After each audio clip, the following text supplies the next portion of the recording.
राजा और उसके 3 पुत्रों की कहानी। बहुत समय पहले की बात है। प्रजापति नाम का एक राजा था।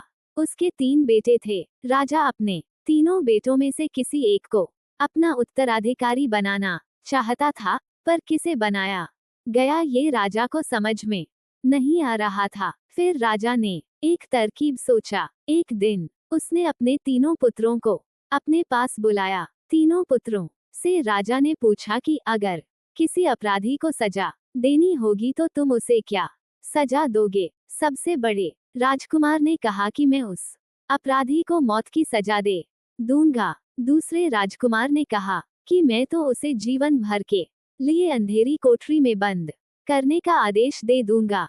अब तीसरी राजकुमार की बारी थी। उसे इस बारे में अपनी बात कहनी थी। उसने कहा कि पिताजी, सबसे पहले मैं उस अपराधी के बारे में पता करवाऊंगा कि वह दोषी है या निर्दोष है। इसके बाद ही उसे मैं सजा दूंगा। उस राजकुमार ने एक कहानी भी राजा को सुनाई। किसी क्षेत्र में एक राजा राज करता था। उसके पास एक सुंदर तोता था। तोता बड़ा ही चालाक और बुद्धिमान था। राजा उसे बहुत प्यार करता था।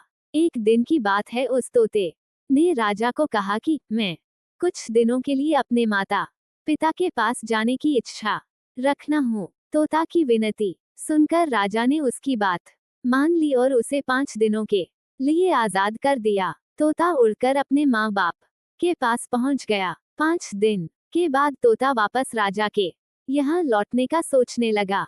उसने सोचा कि राजा के पास कुछ उपहार लेकर जाना अच्छा रहेगा। तोता एक पहाड़ पर चला गया और वहां एक जादुई पेड़ से अमृत फल तोड़ लिया। उस फल की खासियत थी कि उसको खाकर कोई भी व्यक्ति उम्र भर जवान बना रह सकता था। तब तक रात हो चुकी थी। तोता रात में इस पर्वत पर ही सो गया। जब वह सो रहा था तो एक सांप ने आकर उस अमृत फल को चख लिया, जिससे वो फल जहरीला हो गया। तोते को इस बात की तनिक भी खबर नहीं हुई। फल लेकर तोता अपने राजा के पास पहुंचा और राजा से कहा कि मैं आपके लिए अमृत फल लेकर आया हूँ, जिसे खाने के बाद आप उम्र भर जवान बने रहेंगे। राजा उस अमृत फल को खाने ही वाला था, तभी एक मंत्री ने कहा कि हजूर, पहले इस फल को किसी दूसरे को चखने के लिए दें और उसके बाद ही इस फल को खाएं। राजा ने मंत्री की बात मानकर उस फल को पहले एक कुत्ते को खिलाया। फल खाकर कुत्ता थोड़े ही देर में तड़प कर मर गया। यह देखकर राजा बहुत क्रोधित हो गया। उसने तुरंत अपने कमर से तलवार निकाली और तोता का सिर कलम कर दिया। साथ ही उस फल को गड्ढा खुदवा कर उसमें गड़वा दिया। कुछ सालों के बाद वहां एक फल का एक बड़ा पेड़ हो गया। उस पेड़ के फल को डर से कोई नहीं खाता था। एक दिन एक बूढ़ा व्यक्ति उस पेड़ के नीचे आराम कर रहा था। उसे कुछ भी मालूम नहीं था।